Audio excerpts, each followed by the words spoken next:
Hi everybody, and welcome to our June virtual town hall on the Novato Unified School District budget.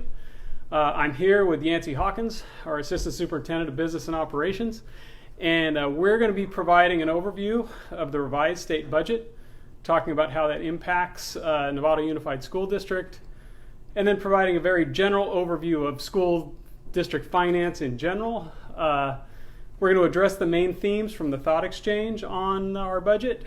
And then finally, we're going to do our best to answer some of the items that were brought up in the chat bar during our conversation. So, how you feeling over there? I'm feeling a little bit better since last week, and since last we were on this town hall. So I'm ready to go. All right, good. So we're going to start with a review of the approved state budget, covering some of the changes that we talked about at last Tuesday's board meeting. And significant changes from our last town hall. So since our last board meeting, when we approved our budget, as we were required to by law, we've received some great new information regarding our 2021 budget. The good news is that we will not be experiencing what we were calling our worst case scenario budget. As you might guess, reviewing the budget is not simple, and we're not yet clear on all of the details. But it appears that the money that we're going to be receiving from the state will be similar to what we received in the 1920 school year.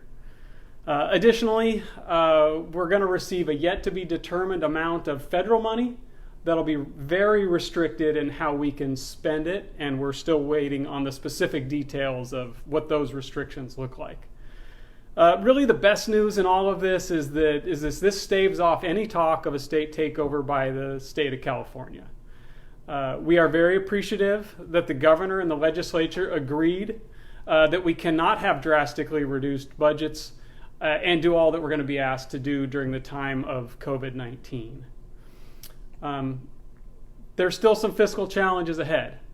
Receiving the same money from the state as we did in 2019-20 is a good thing. However, it does not address some of NUSD's fiscal challenges. First, our expenses have increased. Last January, the governor proposed an increase to our budget for the 2021 school year, also known as a COLA, that was greater than 2% to cover increasing costs. Based upon this information, NUSD and our labor groups agreed to a 2.65% raise over 2 years, which would have been covered by this increase and the increase from the previous year. Unfortunately, this 2% didn't come from the state this year, as we were predicting, and as the governor was predicting as well, and our agreements with our employees remain in place. Additionally, most employees automatically advance on their appropriate salary schedules each year, and this further increases our costs. Other costs continue to rise while the money coming into our system remains flat or continues to decrease, and an example of a revenue source that's decreasing would be our parcel tax as the number of senior exemptions increases over time. And finally, our needs have increased over the course of the year, as you all know. We will experience additional expenses due to COVID-19 and our return to school in the 2021 school year. So, one of the things we struggle with in education in general is talking about things in layman terms so that the average person on the street can understand what we're talking about. This is even harder in school finance. But one of the thoughts that we got on the thought exchange is, can you please explain these changes in layman's terms? And so I'm going to do my best. I'm going to start by saying that educational finance is really complicated. And it does not make sense to most people, especially people that work in business, because it's just, they think that it should be the same, and we agree in many cases that it should be the same, but we just are really hamstrung by a number of state laws and regulations. It is really complicated even to those who understand it the most. So in essence, most school districts receive their money based upon the number of students that they have. The only significant way that schools can increase the money that comes into the schools is to increase the number of the students in the system. For the most part, this is something that schools cannot control, although we do a pretty good job of bringing in some students through our high school programs. For the most part, money coming into our system is based on the number of children people in Novato had 5 or more years ago. We do lose some students to private schools. However, this number has remained very stable over time. Beyond this, about 95% of a school district's budget cannot easily be changed as it goes towards people, and we have very strict rules in the education code about how and when we can lay off people. And other things like legally mandated costs or other expenses that we must pay, like our water and our electric bills. In a good year, we receive information about our future budget the January before we receive the money. So we get information, we start getting information in January for money we're going to receive on July 1st. This information gets updated again in May. So the governor says in January, this is what we think is going to happen.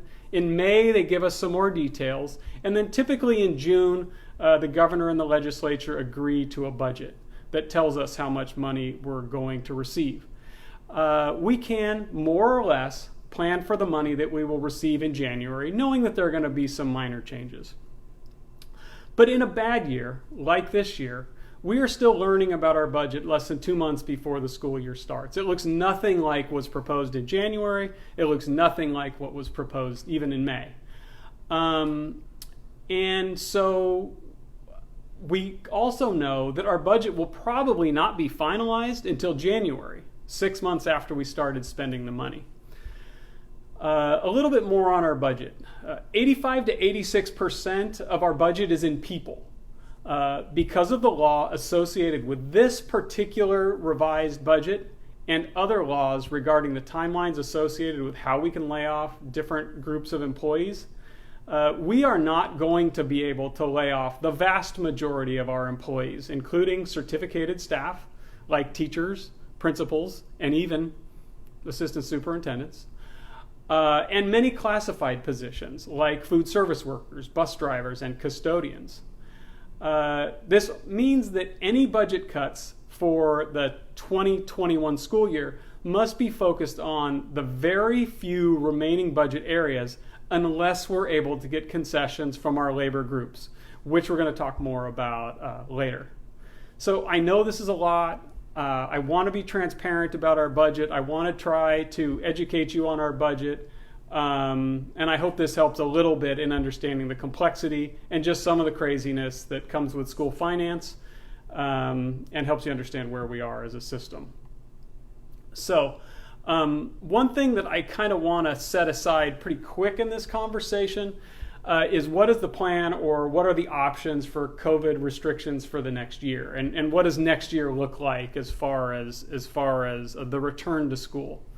I want to say that it's not the intention of this meeting to spend a lot of time on this, but I do want to touch on this a little bit because I know that it's such an important topic in the community. As you're probably aware, the guidance continues to change, as does the number of positive tests across Marin County, our state, and our country. As it stands now, the guidance will allow for our elementary school students to be on campus 5 days a week next year in cohorts of similar size to what they would typically have in their classrooms. Our secondary schools, based upon the current guidance, will likely be on some sort of a hybrid model that includes some on-campus learning and some distance learning. There was some additional information in this state budget that we just received a couple of days ago that we're continuing to get clarity on regarding the state's requirements around reopening, including that schools must be open 5 days a week, and that in order for schools to receive state funding, they must not operate fully virtually. Again, we will continue to get greater clarity on this as we move forward. Please know that this is an evolving situation. We will keep you posted as we navigate through the changing guidance and as we move through the summer. I think the one thing I can say on reentry is we all need to be flexible, and we need to make sure that we understand that everybody's doing the best we can in an ever-changing environment. think I might have a question about, is this question going to be about reentry? Does similar size mean bigger class or smaller? Similar size means about the same. So if a kindergarten class was 24 students on average, then we would be okay to return to a cohort of 24. If a class was typically around 30, we would be able to return to that class size around 30. Okay, again, more to come as we navigate through the summer on reentry. So now I want to talk with you a little bit about thought exchange. And Yancy, don't fall asleep over there while I'm talking so much at the beginning. You're going to get your time, I promise. All right. Thank you. Yeah, you're welcome. So thought exchange. In order to increase community engagement around these important decisions, we're using thought exchange. This tool allows the community to see and rank the thoughts of other community members are sharing, and this can all happen anonymously. It's a new tool to us, and we are learning how to navigate it. We're finding that our community's doing a great job of sharing thoughts, of reviewing thoughts and rating those thoughts, and we're really appreciative of our community's engagement in these conversations. One of the challenges that we learned about is, what do we do when a thought is put out there that is well-intended but is factually incorrect? And one thing that we've learned in the last couple of days is that we can add a comment that shares factual information. We started using that feature midstream on this thought exchange, and we'll be using it more as we move forward in the future. So we hope that you're appreciating thought exchange as a tool for us to collect community perspectives. All right, so now we're going to get to the questions. We're scheduled for about 30 minutes. We'll do our best to address the major themes or questions or comments received. We'll also be monitoring the chat bar, doing our best to address those questions that we were not otherwise planning on answering. So thought number one, it's unacceptable that the inadequate budget for public schools is going to be diminished even further. Our children will not receive quality education without enough funding for schools. You want to take that one? I think we absolutely. I think we agree 100% on this. We're happy that the draconian cuts that the governor proposed in May weren't implemented, and that this wasn't our worst case scenario budget. But it's also disappointing that it doesn't include the revenue to cover our rising costs. And so, but we're happy that it's not as bad as the situation was just a week ago. Yep. Okay, good. Thank you. So the big question is, so our 2021 budget isn't terrible. What does this all mean for the 21-22 school year? Yeah, so I think that's one of the most important questions that we're going to get at today. And our state and country's economy was rocked by the coronavirus. In studying our past recessions that we've looked at, we've never seen a drop as sharp as this one, and at the timing of this one. So we've never seen and we've also never seen a recovery that hasn't lasted several years. In an attempt to stabilize the educational funding for this year, the state government and the federal government have used almost all the tricks up their sleeve in order to help us get us through this year.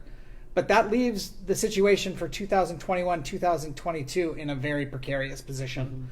So absent a miraculous economic recovery that we haven't seen in any of the other last recessions, the 2021-2022 state budget will likely have significant reductions, and the state will be without a lot of those options because they've used it to limit the impact in the 2020-2021 year.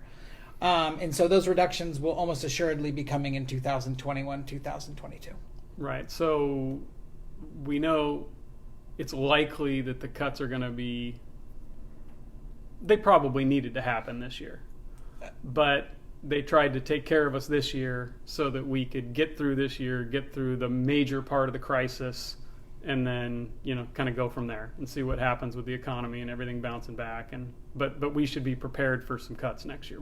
Probably some big cuts next year. No, absolutely. I think that the legislature and the governor understood the position we were in, trying to open school for next year, and they realized that they were going to have to use all of the arrows in their quiver to support us this year, but that means they're not going to have that same ability moving forward. Okay, good, thank you.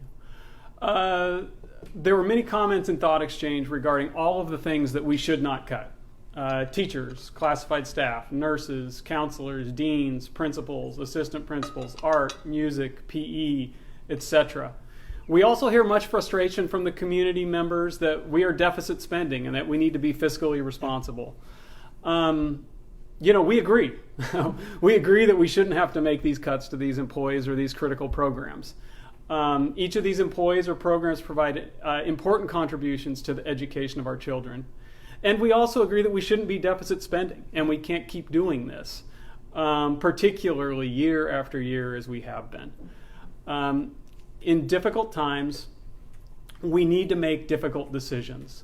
The two goals above, maintaining every program and not cutting personnel, do not align with having a fiscally solid approach. So in difficult times, we need to make difficult decisions. We can't maintain all the services and current staffing and program levels while making the required millions of dollars of cuts to our budget and being fiscally responsible. We've worked for years to make these cuts away from the classrooms and our campuses. Along the way, we've spent our reserves down from a high of 22% in 2011 to 10%, which is about where we expect to be at the end of this year. We cannot continue this trend. We will need to make balanced cuts that continue to look at our administrative staffing, but we'll also need to look at spending across our system. We cannot continue this trend of deficit spending, and we can't make cuts of sufficient size by simply reducing administrative spending. There are those whose perspectives is that we need to start at the district office, and I need to share that we have done that. Over the past 2 years, many cuts have been made at the district office, including administrative positions, classified positions, teacher on special assignment positions, in order to keep these cuts away from the classroom. We're currently working with our management group to further identify reductions, and we'll be bringing these reductions forward for either the 2021 or 2022 school year, depending upon our ability to make the reductions. Please know that these cuts to managers and the district office will not be enough alone. All right, so let's keep going. I feel that this is a thought from Thought Exchange, I feel that it is critical that cuts to staff are equitable across the board, from board members to administration to certificated and classified and everyone in between. Yep. So, we agree. We've met with all of our labor groups and partners within NUSD, which includes our teachers, our classified staff, management, and unrepresented employees. And those discussions were based on the worst case scenario budget that we were looking at only a week ago. So we asked all of those groups to make recommendations on how they could reduce costs in their own group by 10%. But we didn't ask any group to take a 10% pay cut. And Kris, there's a lot of ways that a group can reduce the total cost to that group. Some can come from layoffs. Some can come from, those could be vacant or filled positions.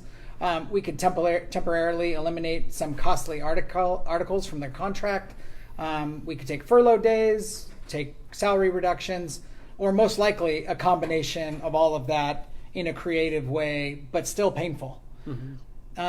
We've received all the thoughts from our labor groups, and we're thankful that all the groups came together and have given us recommendations. And we'll continue to work with them to determine how all groups can share the pain, and how we're working together to determine how much a decrease that we can take in this new budget. So we were talking about 10% initially, 10% from each unit. All of those labor groups have come forward with ideas. And now we're talking with them about, things like, okay, so in our worst case scenario budget, it was 10%. Now what do we feel like is the appropriate percentage? Okay, but we're still working with all of the partners. Absolutely. Yeah. Okay, good. Still on this note, the board was mentioned in this thought, and I have met with Board President Butler and Vice President Aguila to share with them the thought exchange information that we've received regarding recommendations for the board. Some of the thoughts that came up were recommending that the board reduce from 7 to 5, and also some comments regarding board benefits. I anticipate that they will begin exploring how the board may further decrease costs beyond the sacrifices that they've made as we've gone through the last couple of budget cut cycles. There's one employee that we haven't talked about. That's me. On June 30th, I will ask the board to allow me to take 8 furlough days next year, and that would be equivalent to a little bit more than 3.5% of my compensation. So I will be offering that up next Thursday. Before we shift gears, I'm going to get to a couple of questions from the chat bar. So one is, when will the hiring freeze be removed so that open positions can be filled in the fall? I'll take that. Each Monday or Tuesday, depending on timing and the scheduling of the meeting, we talk about this in cabinet. We talk about every vacant position. We talk about why it is specifically needed. And for the majority of them, we acknowledge that we need to fill the position. Yeah. So if we have a retirement of a teacher, and we anticipate that we're going to have enough students at that school, we will recommend the hiring of that position. So we review all these positions weekly, and many of those positions are already being posted and being flown. The ones that haven't been flown are the ones that we can't assure that we're going to need next year. So that's one question. Yancy, why don't you talk about how we use this time to plan for 2022-23? Yeah, so I'd like to use an analogy back to the Great Recession. We all realized that there was a significant problem when in the early fall of 2008 there was the big stock market crash, basically. And that is kind of the normal time frame for when school districts have to make these decisions. So one of the nice things about the budget deal at the state this level at this year is that it gives us time to plan. Mm-hmm. Over the last 2 budget cycles, we've cut $4 million out of our budget, and that's been using all fall and winter to plan and do the very best we can to make reductions that have the least impact on the system. And so we're going to be using that time to get community input, to get input from our partners, and to be working to find the most up-to-date information and then bring recommendations to the board. So yeah, we will be using all of this fall and into the winter before we move forward with reductions, likely in the late February to March timeframe of 2021. Mm-hmm. Good. And I think we'll do one more question here, and then we'll get back to our other thoughts. So one question that's coming up is selling property.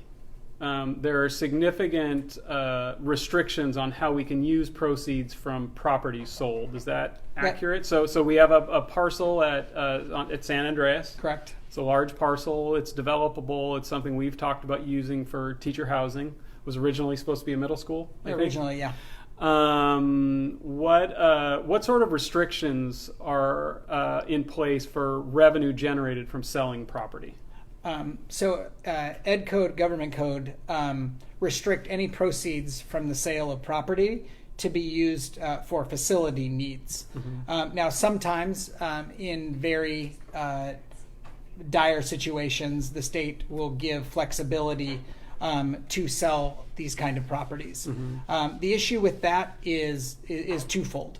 Number one, the flexibility is almost always very short. Mm-hmm. So if we want to take advantage of that flexibility, we have to move very quickly. Mm-hmm. And as we've talked to real estate folks, if you're going to move forward with any of that, you're not going to get the highest and best use or value of that property. The best way to look at a property and sell it is going to be to entitle it, to go in, get it ready for building, and sell it. So if we would go and sell any of our property right now that we would have, we would be getting significantly under market value for that. And then we would only be able to use it for facilities needs. That only, although we are looking at the state budget to see if there is any flexibility there. It's almost never been, no district has almost ever been happy with their decision to sell property, including Novato. We've had a couple properties that were sold in the 80s that I believe we wish we would still have for other uses. All right, so we're going to get back to our questions here for a little bit, and then we'll go back to the chat bar in another few minutes. So one of the thoughts that was shared was teachers and staff should stop pointing fingers at each other. A budget solution cannot be found this way. I agree with this wholeheartedly, and I believe that all of our labor groups feel the same way. As shared above, I'm very happy to say that our teachers and all of the other labor groups are working together to recommend cuts at this point. I hope and anticipate that this will continue. And I believe that we best get through difficult times together by sharing the pain, and that the finger pointing doesn't help. Yep. So I think we're on a positive path for that thought. Pay raises and pay cuts.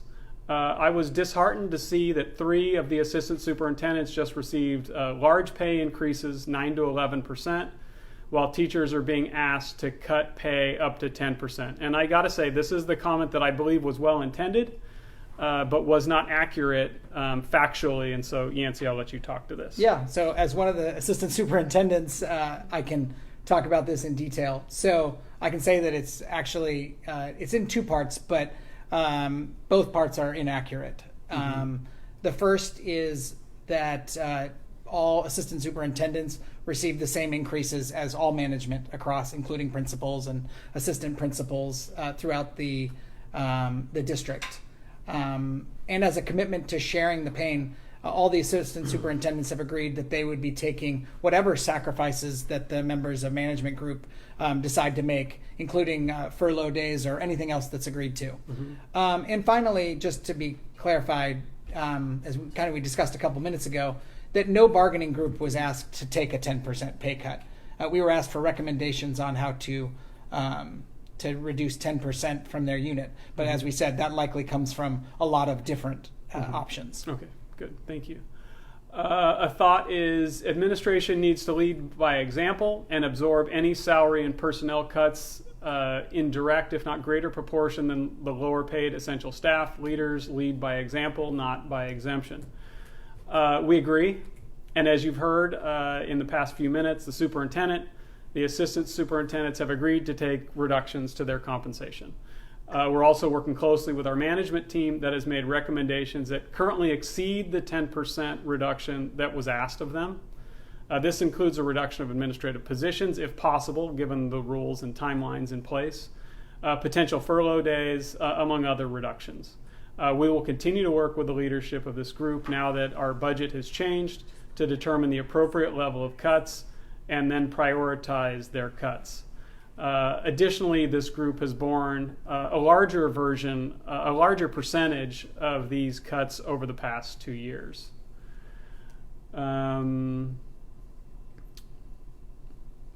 Okay, so why has the district had to continually use reserves since 2011?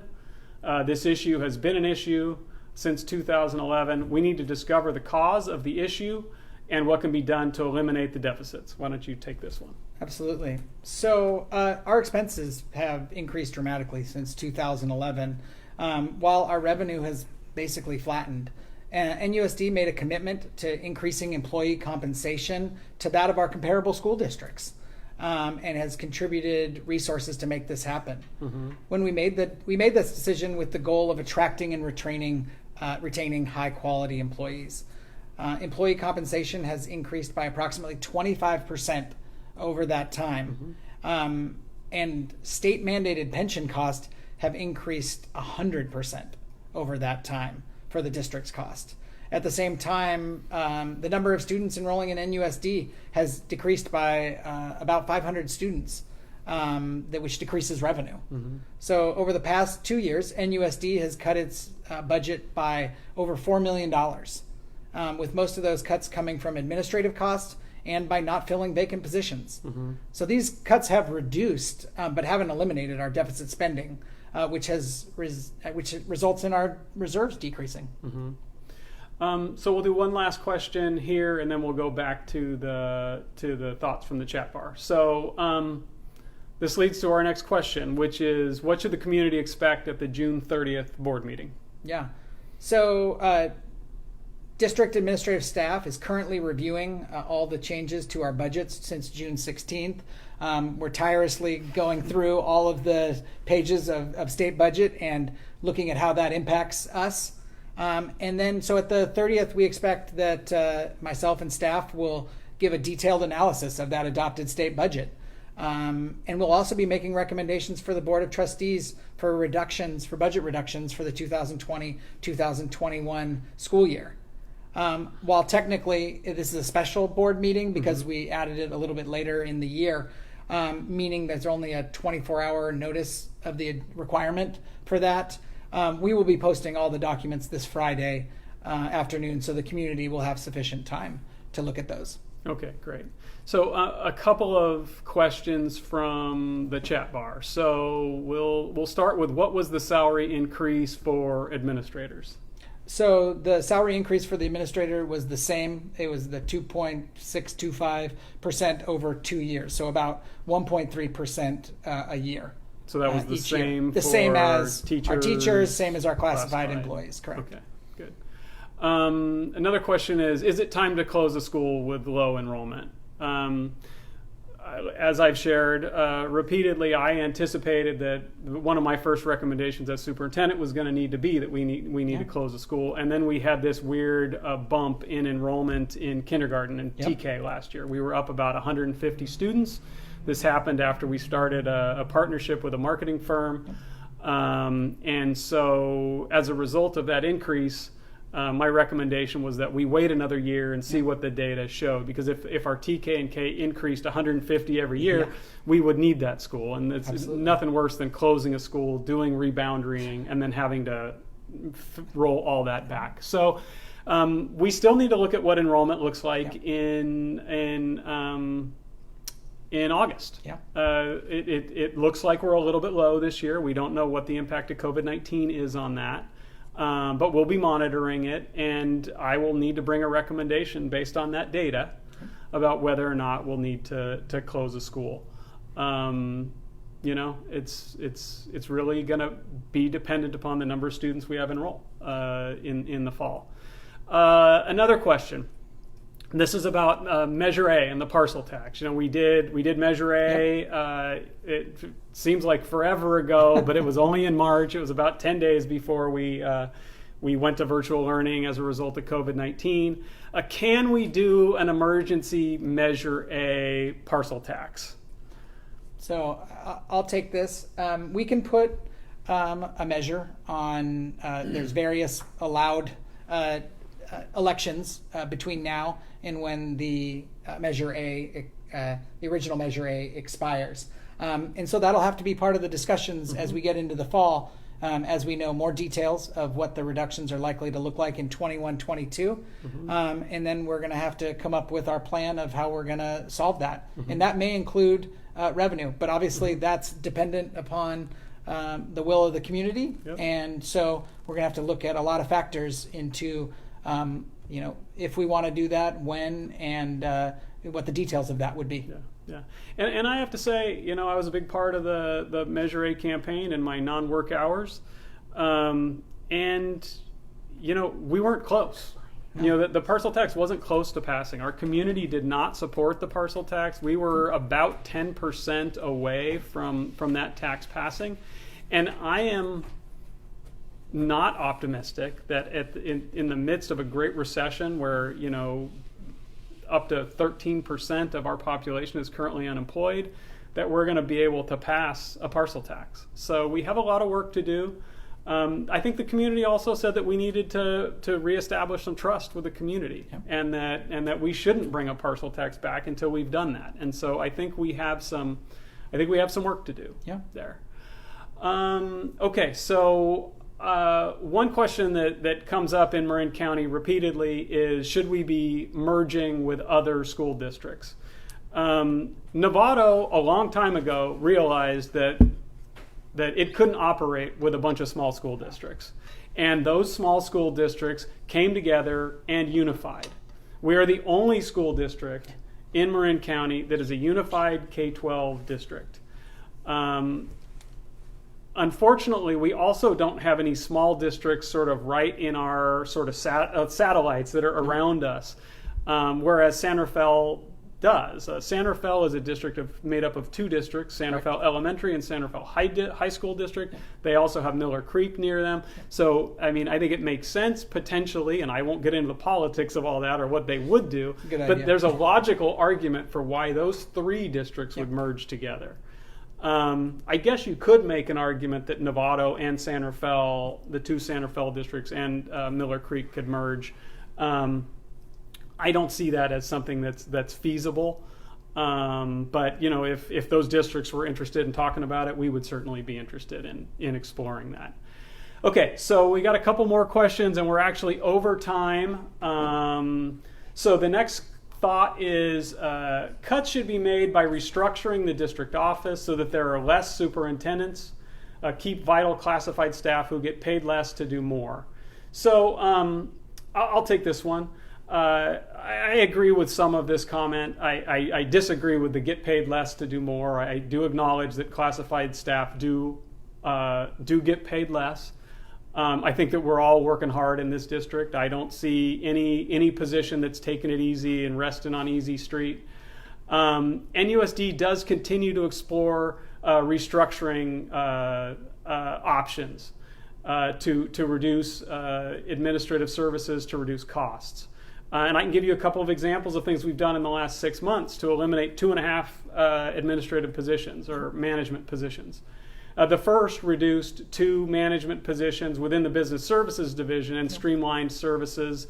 That had to do with a reorganization of the maintenance, operations, transportation, and facilities use departments. We were able to find a reduction of 2 management employees there. The second one that we did just in April, I believe, was to eliminate the adult school principal position. This allowed us to centralize all of our alternative education services under the umbrella of the Hill Education Center in Marin Oaks, under the responsibility of Kessa Early. We believe that this is in regards to reducing the number of superintendents. You know, we believe that it makes sense to have highly skilled employees overseeing our most critical departments. You know, we have 3 assistant superintendents. 1 oversees business and operations, 1 over human resources, 1 over education services. We believe that we need to have these highly skilled employees in our school district to provide strong leadership to the district, to reduce the need for costly legal fees, and to ensure compliance with California Education Code, and the violation of which can be very, very costly to our district. You know, I think there are places where we can cut corners in management. I think we're working hard to find that through the things like restructuring. I think it is not recommended. I would not recommend, you know, getting rid of our top leaders that I believe help us to achieve those goals I just talked about. So a couple more questions from the chat bar, and then we'll shut this down. One of them is can you harness parent volunteers to retain programs that benefit students? This is a tricky one. Yeah, I mean, our parents give generously to our community. You just look at our current parcel tax that exists. You look at our Measure G bond that exists, and so those happen because our community, not only our parents, but our community outside of our schools have given generously and trusted us with those dollars. You know, you look at all the work that our sports boosters do and our PTAs do, and all the other booster programs for music and dance and you know just all those different things do. We ask so much of our parent community. I do anticipate that if we need to make these cuts, there will be an ask of these parent communities. But I just want to acknowledge that this is a group of people that are already pretty taxed. Absolutely. They've already given a lot to make sure that our kids have a lot. So yes, we can lean on our parents a little bit, but I just want to acknowledge that we already lean on them a lot. Yeah. Reentry. There's a question about reentry and how are we budgeting for reentry. You want to talk about that a little bit? Absolutely. So I think you kind of alluded to it earlier when you said some of our increasing costs. And this is definitely an area that we're going to see significant increases in some of our costs. We've heard in the state budget that there is some federal money that is being allocated. I think you noted that it was very restrictive in its use. Mm-hmm. So we're looking at all of those and hoping and looking at that to see if that can be used for some of those reentry costs. But yeah, there's going to be costs for PPE and EPE. There's going to be costs all around the system. So we are going through. We're determining the total cost of those and what we can cover with federal costs, federal revenue, we will, and the other ones will be borne by the general fund. But we're committed to have a safe environment for our kids to go to school in the fall. All right, so we're going to do 2 more questions, and then we will call it a day. One is circling back to timeline for closing a school if enrollment is down. What we typically find is that by the end of September, early October, enrollment has stabilized. We have a very good idea of what enrollment should look like for the year. And so I would anticipate that I will bring a recommendation in October, whether that's good news or bad news, about whether or not I recommend a school closure. That would probably be a recommendation for closure during the following school year. Yeah, so that would absolutely. give us between October and August to make that happen. Not a decision anybody wants to make, but it's one that we might need to make. Okay, and then the final question. This is a good news, bad news question. This is about what about athletics? What are we doing about athletics for next school year? So a couple of things I can tell you about athletics. The good news. The good news is that we have all the parameters in place to allow for sports camps to begin at our high schools starting as early as next week. Yep. My guess is that most of our sports will take a little bit longer than that to put all the necessary precautions into place, to get all the necessary paperwork from teams. There will be a lot of rules that we have to put in place.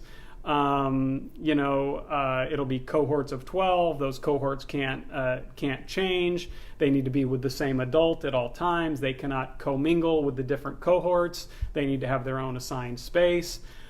They should not be carpooling to and from practice together. They should not be sharing water bottles. I could go on and on about all of the different precautions.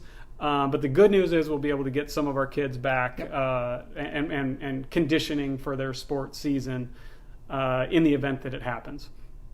The big unknown on sports is, will they happen? Yeah. The CIF, California Interscholastic Federation, has been reviewing this, of course, as you would anticipate.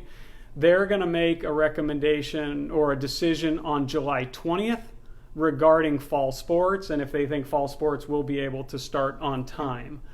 So we're waiting for that decision. In the meantime, we're allowing our students to safely get together and practice their athletics that mean so much to them. So that is the end for our town hall. I want to thank everybody who participated in the thought exchange. I want to thank people who were participating in helping us do a more informative job in the chat bar by asking good, thoughtful questions. And with that, we will wrap it up.